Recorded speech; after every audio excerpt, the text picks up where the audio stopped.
routine by time, and ambitions are low, and resentment rides high, and emotions won't grow. We're changing our ways, taking different roads, but love will tear us apart again. Love will tear us apart again. That's all I got. Hello everyone, anyone, and yes, happy Valentine's Day. If you're with someone, have a good one. Hope it's going well.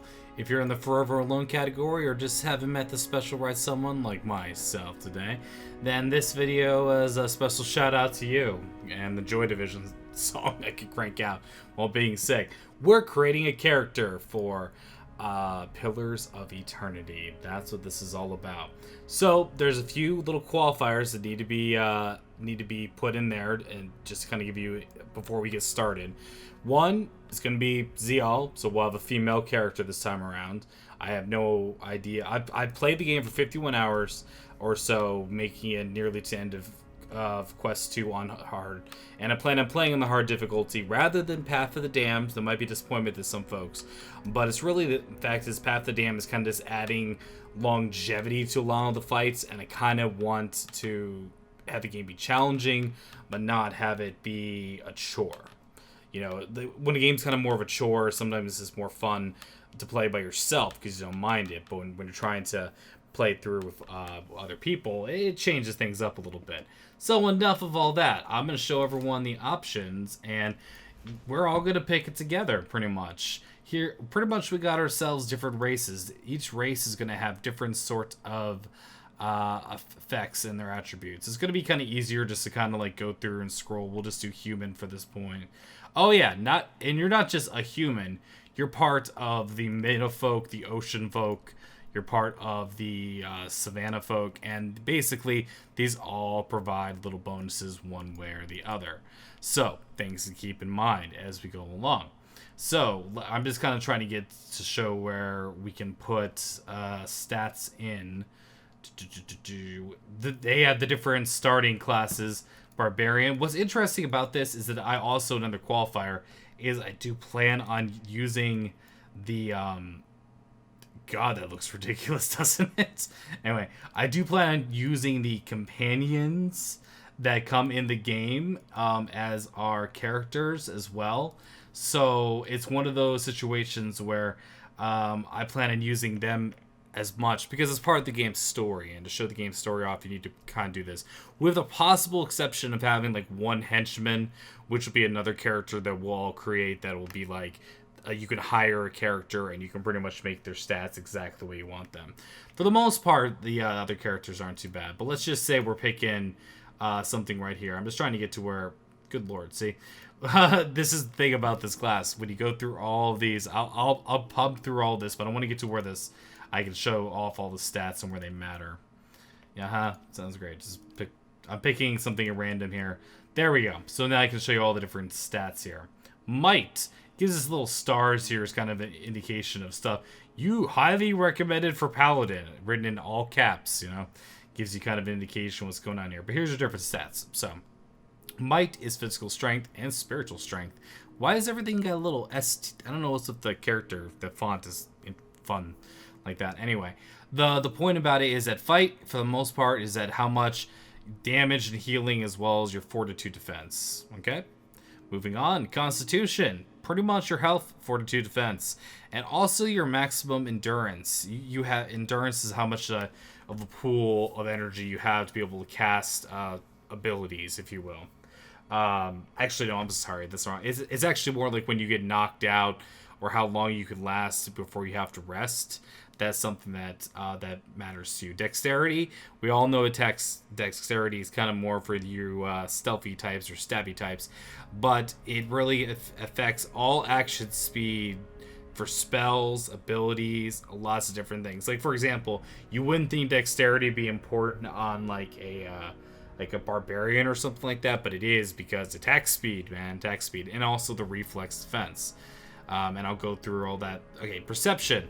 Character senses instinctive ability to pick up on details. For the most part, it contributes to accuracy. It's pretty much about notice something that's happening in the background. It gives you kind of I kind of sense something's going on here, and is also very good for your accuracy, I think, especially in ranged combat. And it grants a bonus to interrupt, which is actually something you can do. Anytime you just hit somebody, you can start, like a spellcaster chanting up a spell for a while, you smack them, your perception stat gives you a better chance to interrupt them, if you will. So you see, if you pump that up, yeah, look, see how it goes. Basically, we're heading here. I believe you can see, and you can min-max your stats like crazy. So, like, let's just say, I mean, we could be we could be downright. Pretty much to give you an indication.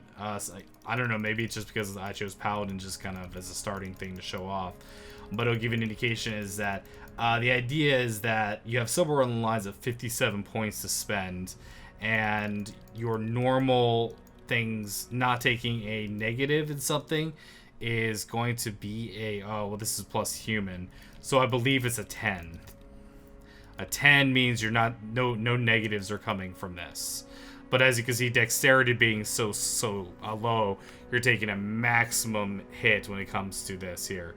So we're just gonna kind of go like this and go crazy. And you also can't spend too far in one direction. Like, the maximum they're gonna allow you to go is up to 19 in a certain area. So I'm just gonna kind of pump this up, just pretending that I was making this character to this, just so I can get to the other stuff and show off what we're trying to do. I'm also gonna recommend a guide to kind of look at. Okay, so bam, it gives you kind of an idea of where, if we were making a paladin, intelligence, they're not gonna let me scroll over this, so I guess they'll let me go back to it. But intelligence also affects things. I didn't get through the whole thing, so I'll go through it again. Intelligence is all about area of effect, the duration of spells, and your will defense. So will defense is they're trying to take over your mind of a charm spell. Bam, will defense right there. A lot of things are against will defense. And the duration of abilities. So you're casting a buff at a party member, it's going to have a much longer duration with a higher intellect. Intellect is actually something that's very powerful for, I think, is funny enough, barbarians is what I was thinking. Like, if I go all the way back over to here, and go back to stats, I'm just picking one at random. It's probably going to tell me, which one was it? Yeah, intellect is recommended for barbarian because the area of effect in terms of, like, being able to, like, kind of slice people up matters to barbarians. So barbarians aren't all Conan the barbarians. I'm dumb as the gums, and all that sort of crap. So, which is kind of a cool aspect of it. Moving on from there, pretty much your culture, which is going to be different for every single one of these guys, is going to be listed here. And I don't know if White March is going to have anything else kind of growing from there, but I do think it's kind of cool because like, let's just say, I chose a barbarian, yet because of my culture, I pretty much found myself with kind of badass two-handed mace and spears and stuff. Resolve, moving up, dexterity. We came from, these other areas, kind of showing off all that. So we're just going to pick one at random, blah, blah, blah. Good enough. And this is all being picked at random. And then even more so, your background. Oh, God. It's not just a culture coming from your background. These are going to be for your skills. Skills are going to be a separate set to where you kind of go for. But were you an AD, or were you a hunter? Were you a mercenary? Were you a clergyman? Clergyman for lore. Were you a slave, giving you a bonus to survival athletics? A merchant? Laborer. You see how it kind of gives you all these sort of things, basically different things. We're going to say that we were a drifter, just trying to get through all the stats. Then, of course, the appearance factor. There's lots and lots to pick from. So what I'm going to do is suggest to anyone, we're just going to start back at 1. Okay? I'm just gonna start. Well, actually, is 1 going through male dudes? Oh, well, that saved a lot of time. Let's go back from. Go back from 74, kind of showing off the characters. Just if you were interested in what portrait is this, whether or not I should go for a particular, should I actually mod in new character portraits? You say so. I'm just kind of looking through all these. I'm giving you people a second to kind of look at them to see what you feel might work for whatever character. Because you got to remember, we're going to be changing. Our race could look completely different and look like one of these races. I just chose this as a kind of a starting thing. As soon as we start hitting male characters, I'm going to stop. But it's cool. They actually gave you a lot more portraits than I think when I originally played. I don't remember there being that many options. Everything. Oh, look how much. God, what is she hiding? Everything. Oh, curl on her lip. Yeah, she looks like I'm exploring, or perhaps I'm an alien versus predator. I used this character portrait on my Barbarian that I bought. Because there was no Barbarian in the game before. I think there might be now. Companion that I bought. He was like a particular portrait. And yeah. And we're now in dudes. Who cares about dudes, okay? So we're not working on dudes. So we're just going to go. We're going to go with I was an alien versus predator portrait right here. Moving on. Oh, okay. Here we go. And actually, this is our appearance. So our primary kind of start to our armor. I do believe that this actually carries over to some of your other starting gear. So if people are like, yeah, man, we're starting off in pinks and whatever. Yippee-ki-yay. We want people to know we are coming. Hair. We have different hairstyles as well. Let's keep the blonde here. Facial hair. Well, thankfully females don't actually have the facial hair option. One of the things you can't really do, and I'm trying to press a button and see if there is any way. No, doesn't look like you can zoom in any further. So you're gonna have to kind of bear with me when it comes to the hairstyles here. But this is 19 to 21 when it comes to human and such. And I'm not even saying that we're going with human. See, bald beauty, going with this. There's lots of different options to design. Now, see, a lot of you guys are also going to own Pillars of Eternity, and you're going to have, your own sort of characteristics that you want to set up. Some of these cosmetic things, I was just going to say, you see them, you see some of the points out, and you're like, whoa, that's the one. I mean, oh my god, that's the one. She looks so cool. That's kind of neat. That sort of thing. If you see something that's like, wow. But we don't even know what race we're going to be to start. So that's kind of just showing off all just the human female ones.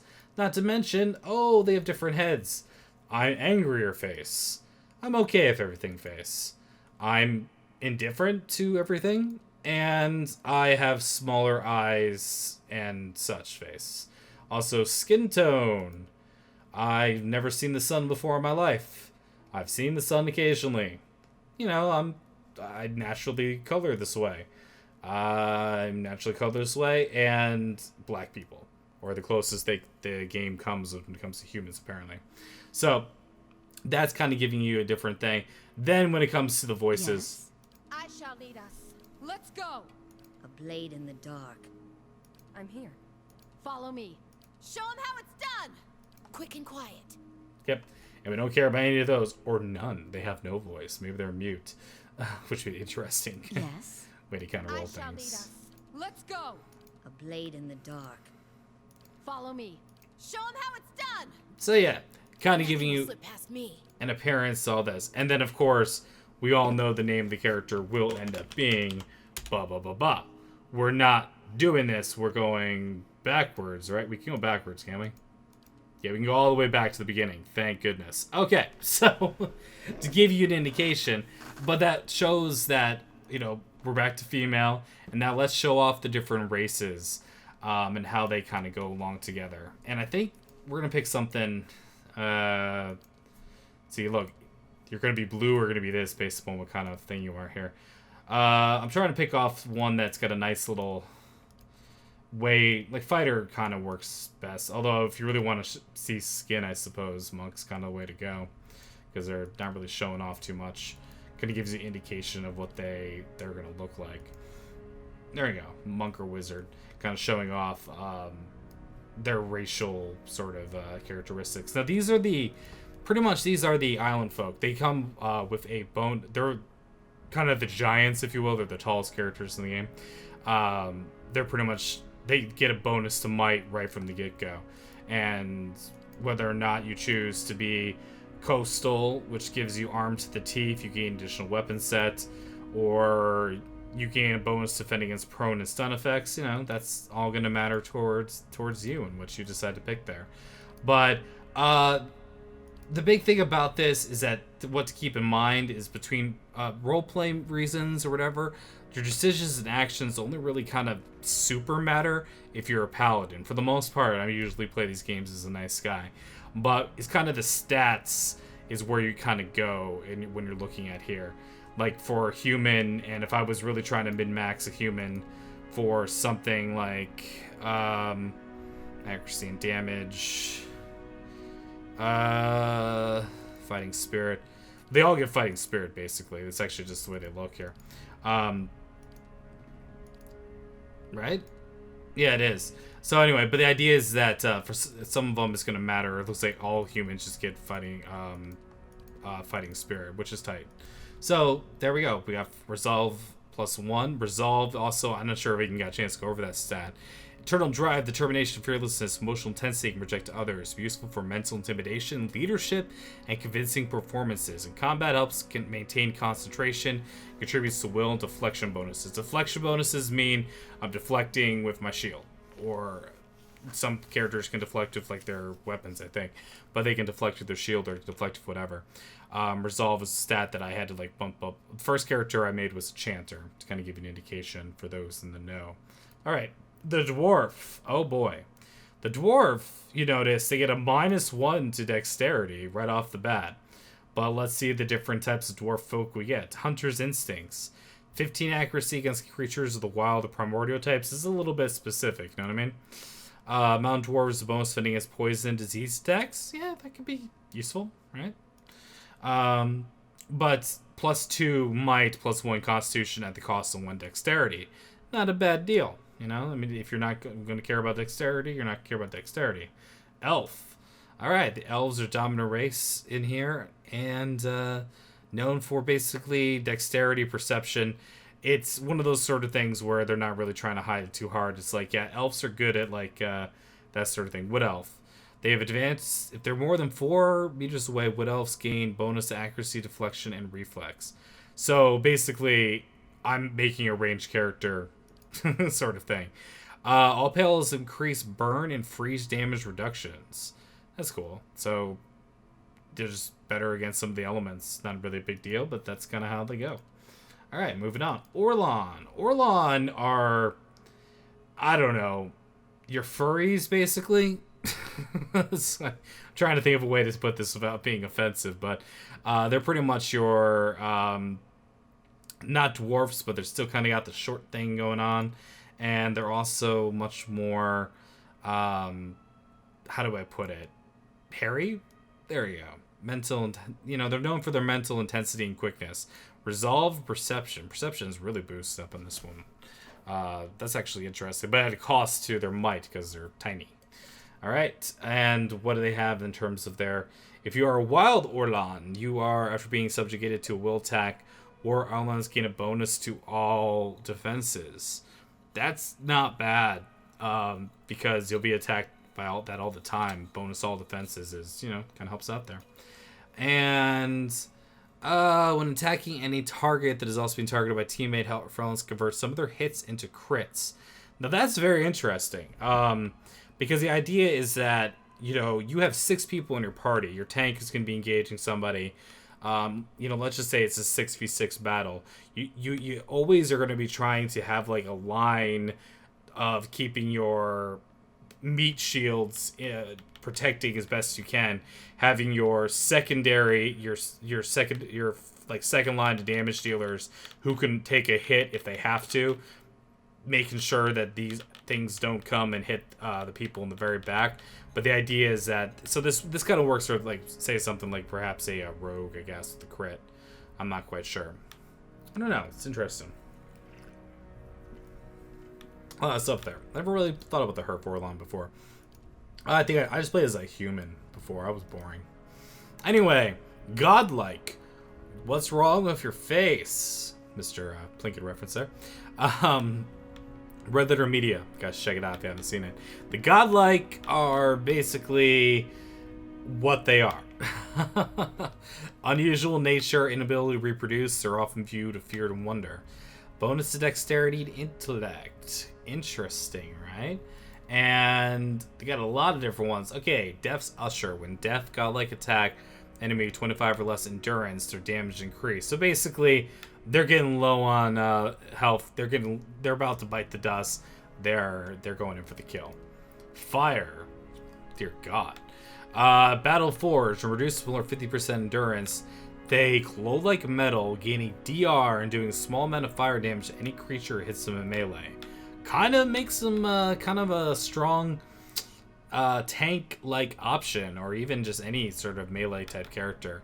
Because you'll get down, believe me, you'll be fighting and all of a sudden be like, I'm down to 50% like really quickly. I remember my tanks being all geared out for it, be hit like once and be like, oh, you're down to like 40% health. Oh my god. Alright, Moon Godlike. Whoa, what's going on here? Silver Tide. Every encounter when reduced below 75, 15, 25 endurance, Moon Godlike generate waves of healing moonlight that restore endurance to them and their allies. So, pretty much every encounter, when they get reduced in endurance, so when they do get hit, they restore endurance, short-term survivability. It goes to everyone. Sorry, it's kind of jittering around at that. I don't know why I did that.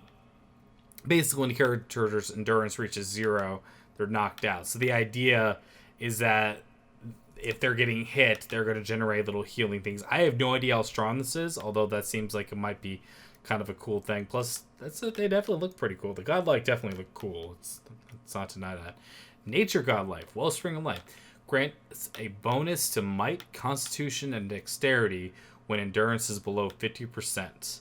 Well, that's also not a bad ability at all. And if we're skipping all the way over to, say, appearance... what? Oh, it's making me pick all... I'm just picking stuff at random here.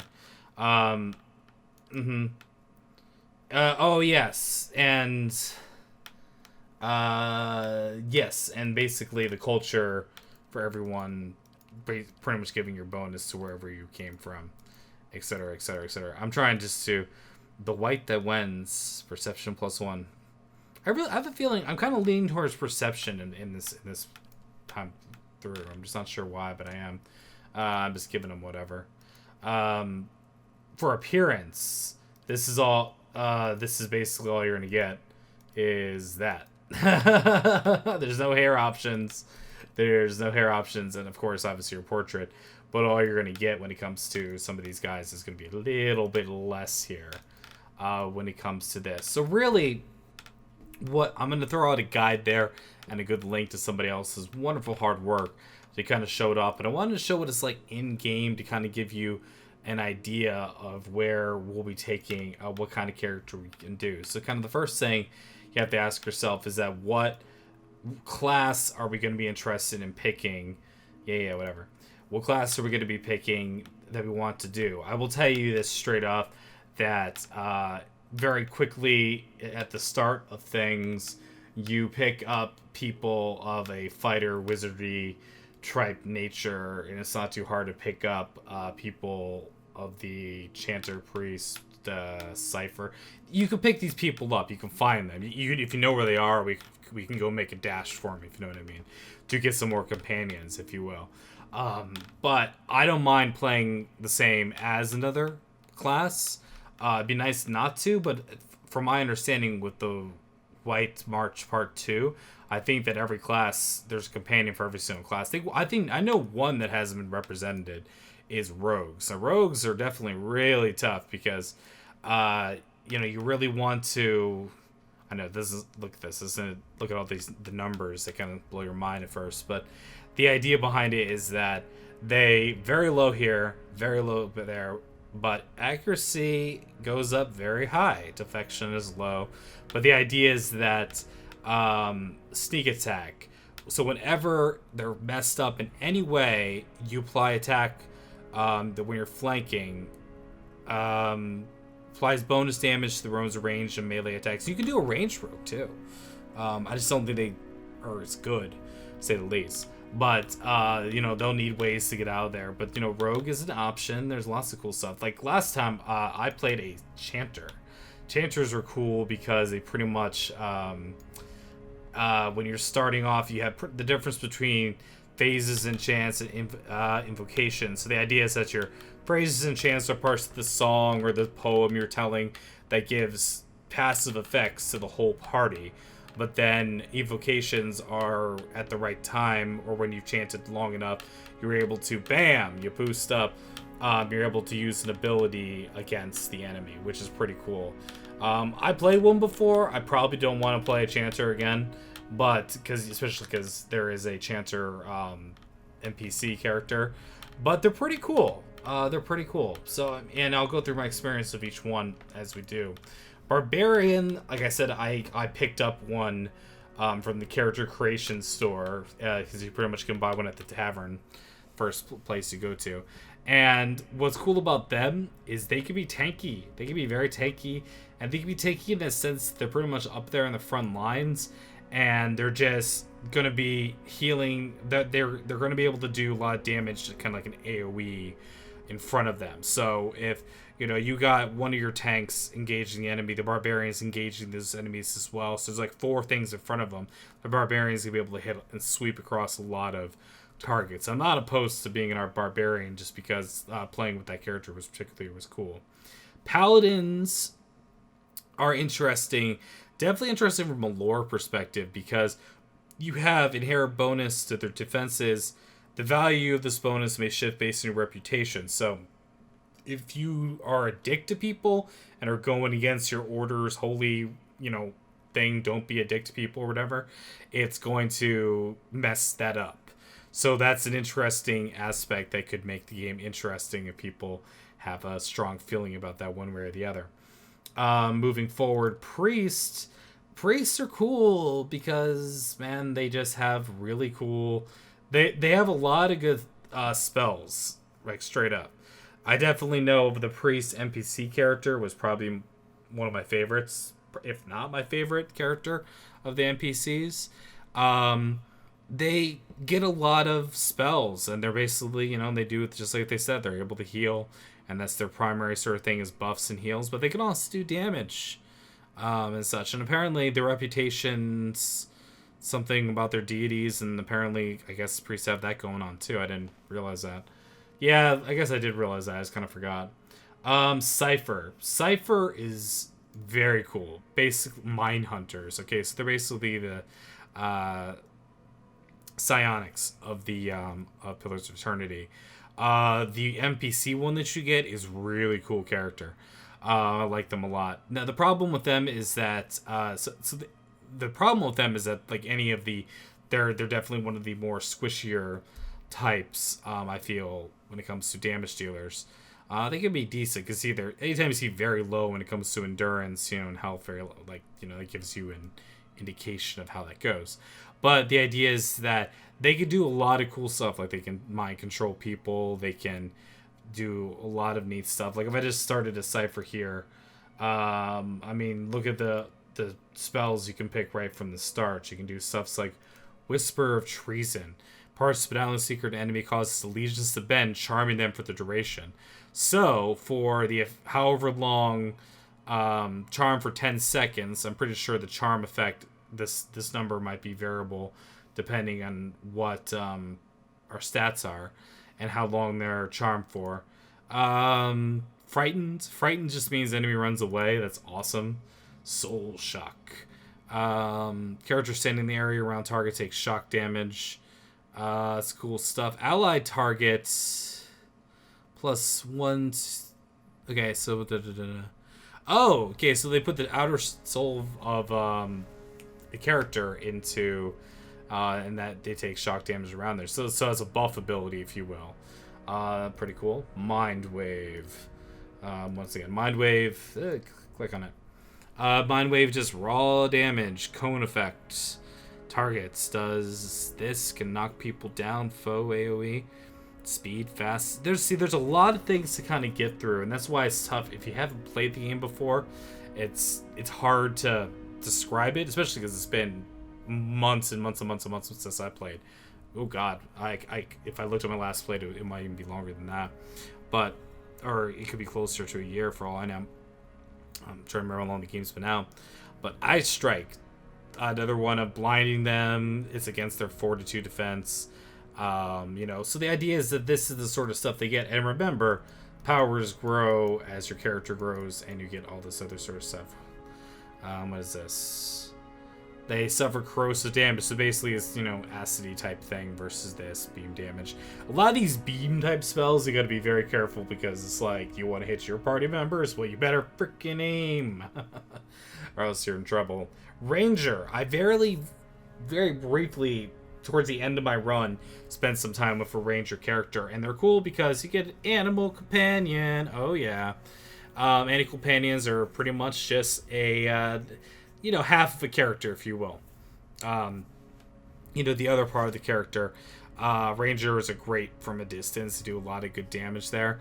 They like they say here, they don't do much damage, but they have damage reduction.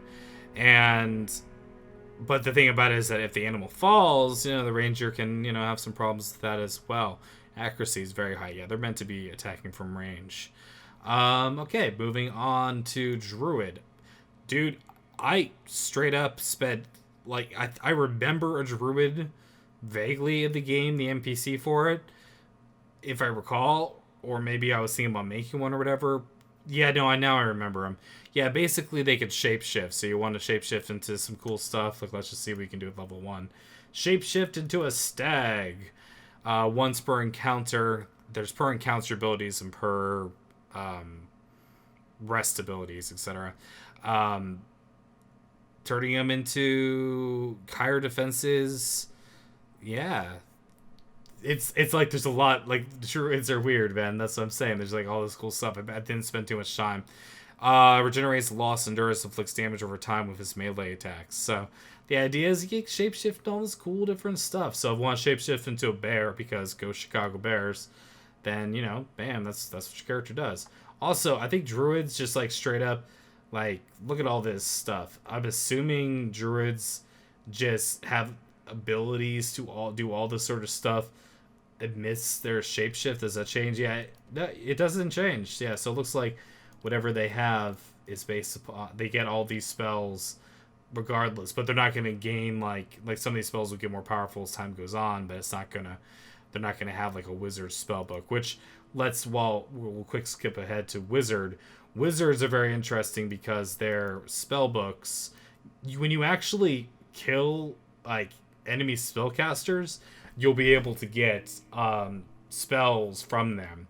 For example, I remember using, let's see, which one was it? Yeah, this is just a classic. You know, it's totally not magic missile.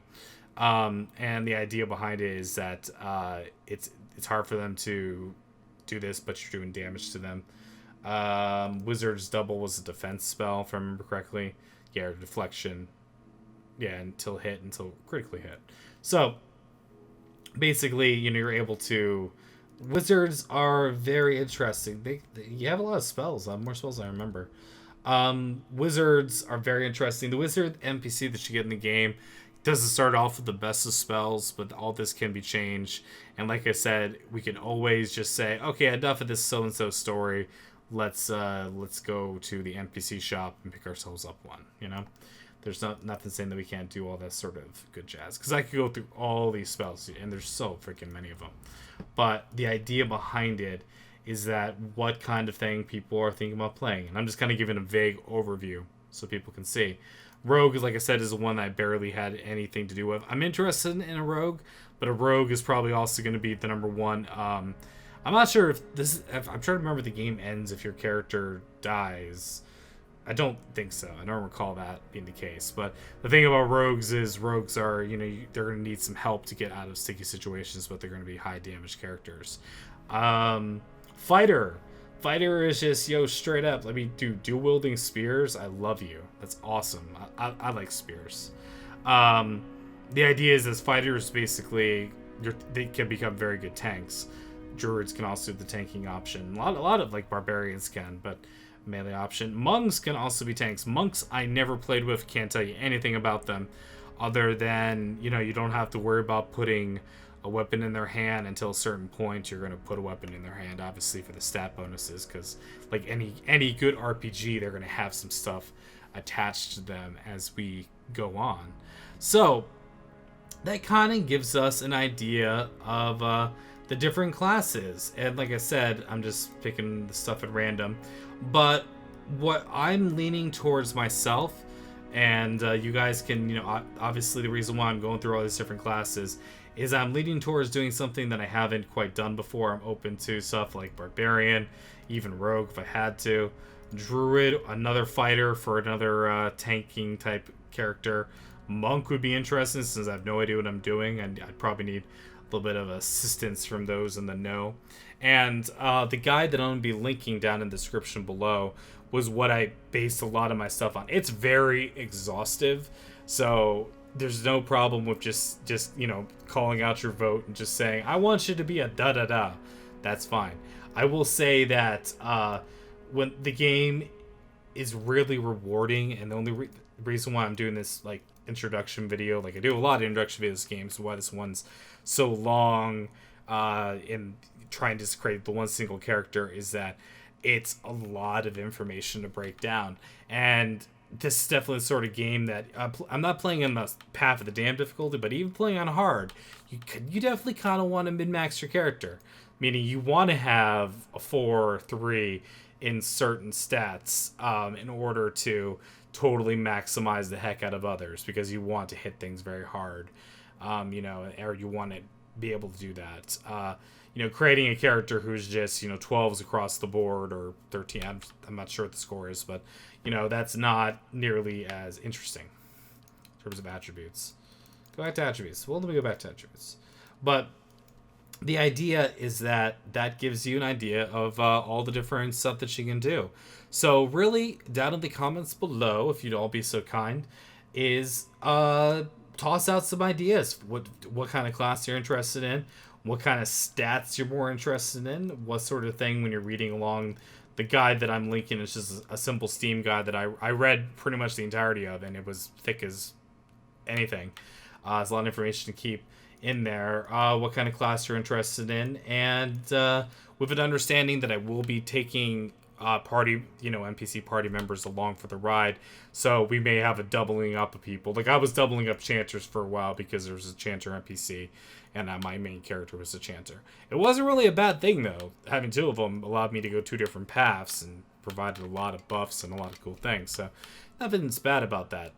Plus, your characters, people left behind, still have opportunities to level up, and you know they don't just immediately become worthless. So anyway, that is the long and the short of it. It keeps kind of going.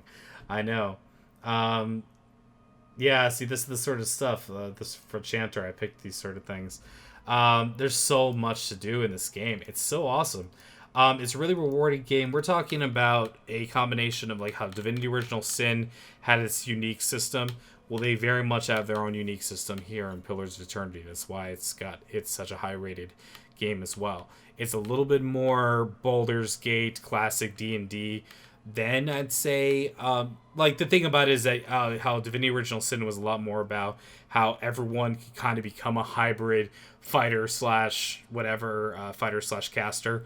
For the most part, you know, you're picking more of your class in this one and sticking to the strengths in that class. You're not picking up skill. You can't, you know, how like Seamus was pretty much a tank, yet had like all these points in Geomancer and things like that. So it's really kind of more about picking which one you're interested in. So that's why this first character matters, and I wasn't just going to pick it off without your guys' input. So anyway, to wrap this all up, happy Valentine's Day for all of you who celebrate it, one way or the other. Here's to you in any situation. You know, hope the love is good. And if you're, lonely on this sort of day, know that I made this video for all of you folks out there too, because it'd be something to dive into and think about other than, oh, I sure miss my ex so-and-so. Weren't they great? Here's the truth. Most of them really weren't. They really weren't when you look back at them. unless you were the asshole. But you might have, you know, most of the time, you know, our own minds are not going to allow us to be the assholes. So, anyway, wrapping all this up, let me know in the comments below what kind of things are not negotiable as female. Ziyal, after all, for God's sakes, people, let's get that going. But the rest of it is all up for grabs. Say what you want to say, and it's coming on the 14th, and the planned start for the LP is going to be February 16th, as soon as the White March is out. In fact, I'm exiting this real quick, just to kind of go back to the main screen and show that. See, this shows the White March Part 1's installed. Part 2 is getting installed come, February 16th. I'm not entirely sure when. I'll have to look at the exact time out. But anyway, that's the way it goes. Hope you guys enjoyed this little video and introduction. And I will see you February 16th. And I'll see you in the comments, because I want to help me make this character. Alright, take care. See you then.